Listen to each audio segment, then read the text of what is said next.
Hello guys, we are back with our next lecture. In this lecture, let us go through one more problem on a priori algorithm, guys.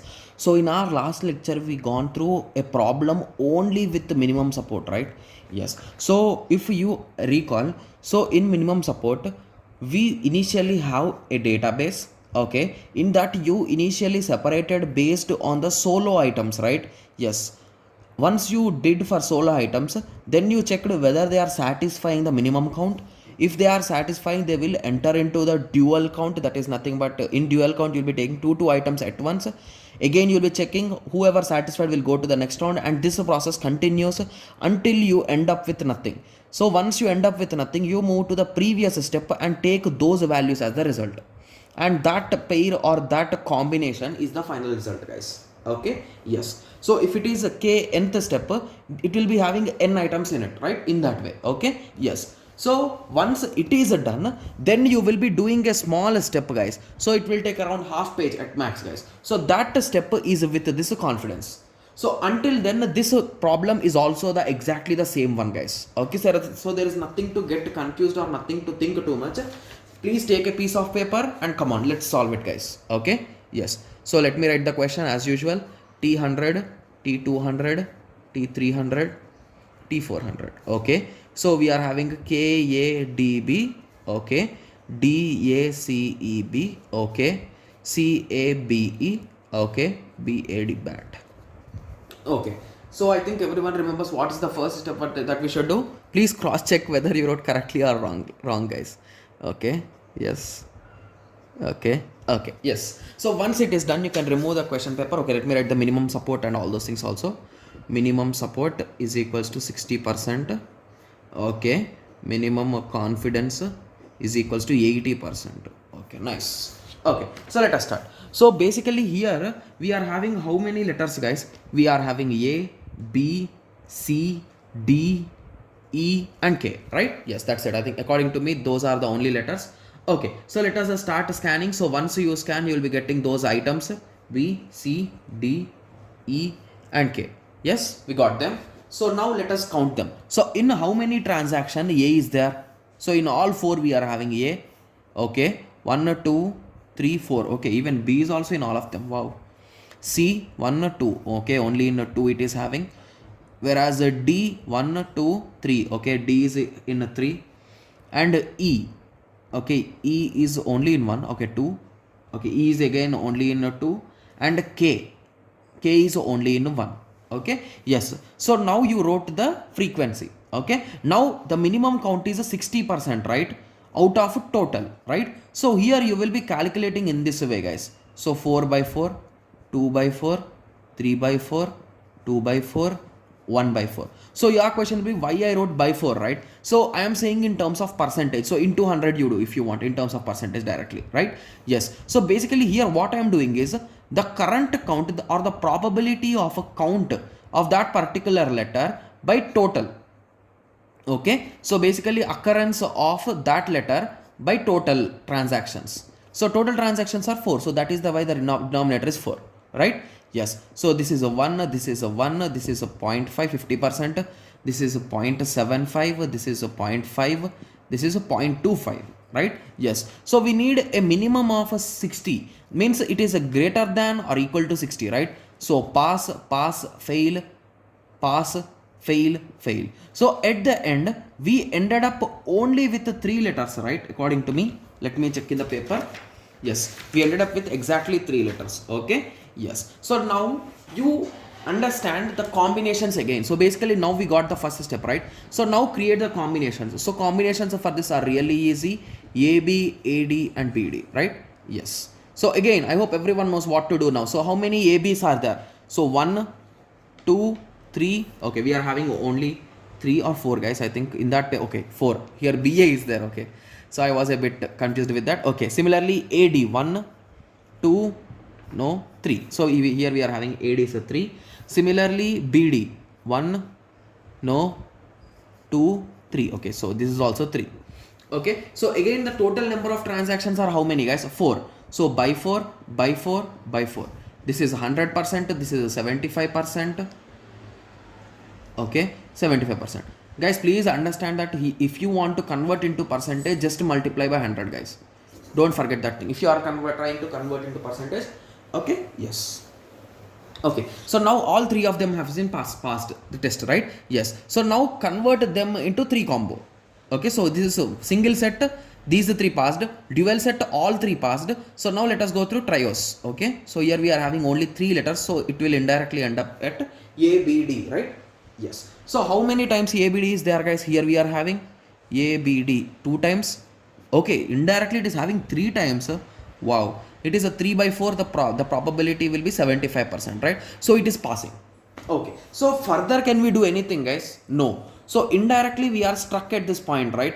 Yes. So now you are done with the normal minimum support problem, guys. So this is your frequency thing, guys. So basically we are searching for frequency item, right? So this is the frequency item set, you can say. Okay, so now let us start working on confidence, guys. So confidence, I gave the value as a 80%, right? Yes, guys, please concentrate for around 2 to 3 minutes, guys. This problem will be done, then we'll be moving on to theory. Okay, yes. So confidence, we gave it as a 80%. Okay, yes. So for confidence, so write first of all possible subsets of this, guys. I hope everyone knows what is a subset, right? So all parts of it, you can say. So basically in ABD, I can take A or B or D or AB or AD or BD or ABD. Okay, yes, I can take these all combinations, guys. So in between, whenever you are combining two, write the AND operation, guys, because it is a combination, right? So it is better to write AND operation. Okay, so now write whatever are left out on the other side, guys. I'm drawing an implies arrow. Okay, here write what are the missing values. Okay, so here whatever are missing, B and D are missing. Okay, at the end it is 5 is missing. Here A and D is missing. Here A and B is missing. Here only D is missing. Here only B is missing. Here only A is missing, right? Yes. So now if you observe why I wrote in this way, what is the formula of confidence, guys? So confidence of, okay, so confidence of X implies Y is nothing but support count of X union, sorry, just give me a second, guys. I'll be checking whether it is union or intersection, guys. I'm a bit confused with it. Just give me a second. Okay, sorry, guys. I'm correct. It is union only. Union of Y by support count of X. So basically these two union by LHS. That is the formula, guys. If you forget this could be lead to a huge confusion, guys. Now even I forgot the formula, so I'm concentrating on you that you should not forget it. Okay, so even I'll try my level best to not forget. Okay, so union and divided by the LHS left hand side. Okay, yes, so this is the formula. So now your goal is to just calculate all these values, guys. So basically for the last one we cannot calculate, right, because it is 5, so we don't have any value for 5, right? Yes, so support count of X union Y. Okay, so how many positions A, B and D occurred? Check. So instead of searching here, we can also search here, right? So A, B, D. So A, B, D occurred 3 times here. So we can directly write 3 by occurrence of X. Occurrence of A is how many times, guys? 4 times. You can just observing the tables you can write, guys. So 4 times. So it is a 3 by 4. Similarly AD. So AD is of 3 times and the occurrence of B is a 4 times. Okay, I'm just observing the above 3 tables, guys. Okay, occurrence of DAB. Okay, so DAB occurrence is 3 by occurrence of D. Occurrence of D is 3. Okay, so here I think we got 100%. Okay, so A and B and D. A and B and D. Okay, this is nothing but again we are having a 3. Okay, just give me a second. Yeah, it is 3. I think every time it will be 3, right? In this situation we can directly write it as a 3. Okay, that's a trick, I think so now. Okay, so the denominator for this will be A and B. Okay, so A and B is nothing but 4. Okay, A and D. A and D is 3. I am always writing the numerator, guys. Whatever I am collecting from here, always I will be taking the numerator. I will never take the denominator. Please concentrate. Okay, similarly the B and D. Okay, so B and D is 3. So if you are confusing why I am taking from this, even if you want you can take from the above table, guys. So the original one. So B and D. So BD are how many times near, guys? 1. B and D second. B and D 3. 3 times they are there. So it is a 3 in that way, right? Yes. Similarly, A, B, D. So for this I told there is no need to calculate. Okay, let it be. Okay, yes. So now write the percentages, guys. So this is 75%. This is again 75, 100%, 75%, 100%, 100%. So whatever are above 80%.